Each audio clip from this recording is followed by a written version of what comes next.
रात के करीब 2 बजे पुराने सरकारी स्कूल की तीसरी मंजिल की इमरजेंसी लाइट अचानक से झपकने लगी।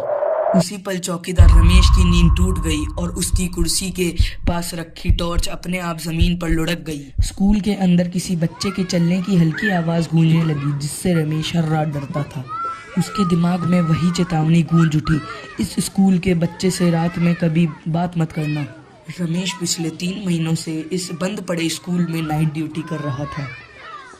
दिन में स्कूल नॉर्मल लगता था, लेकिन रात में हर कोना भारी और अजीब हो जाता था। दीवारों के पुराने चार्ट, टूटी बेंच और धूल भरे ब्लैक बोर्ड अंधेरे में किसी और दुनिया के लगते थे।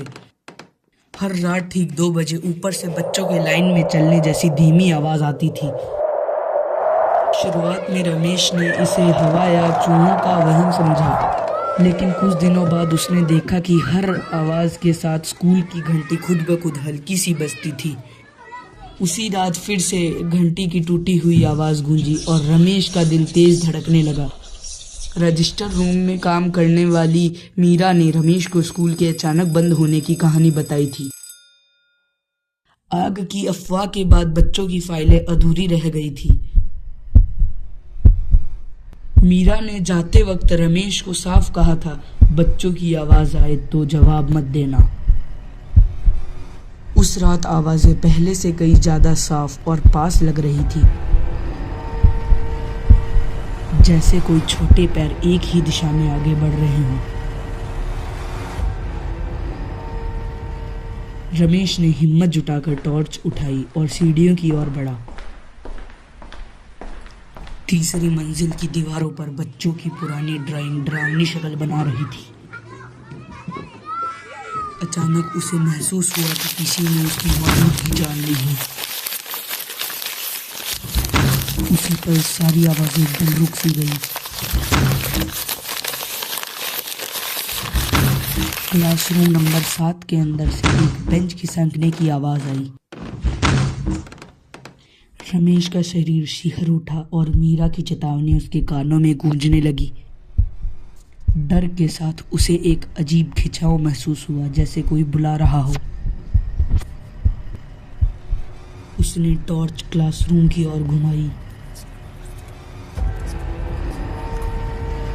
दीवार पर छोटे छोटे साए हिल रहे थे, लेकिन कमरे में कोई नहीं था। तभी ब्लैक बोर्ड पर अपने आप चौंक घिस गई। सफेद धुआं हवा में फैल गया और रमेश की आंखें जलने लगी। उसे बच्चे की धीमी फुसफुसाहट सुनाई दी।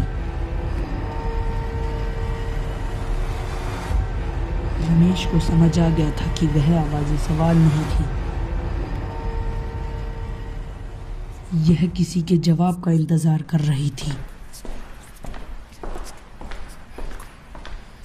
डर के मारे रमेश नीचे भागा और पूरी रात गेट के बाहर बैठा रहा।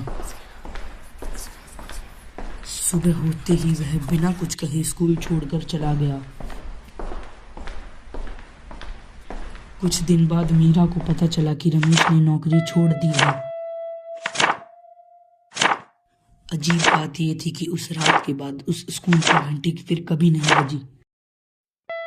रजिस्टर रूम के फाइल में बच्चों की सूची के आखिरी पत्रे पर एक नया नाम जुड़ चुका था। वह नाम था रमेश। तभी से कहा जाता है कि जो भी रात में उस स्कूल में बच्चे की आवाज सुने, उसका नाम उस किताब में पहले ही लिखा जा चुका होता है।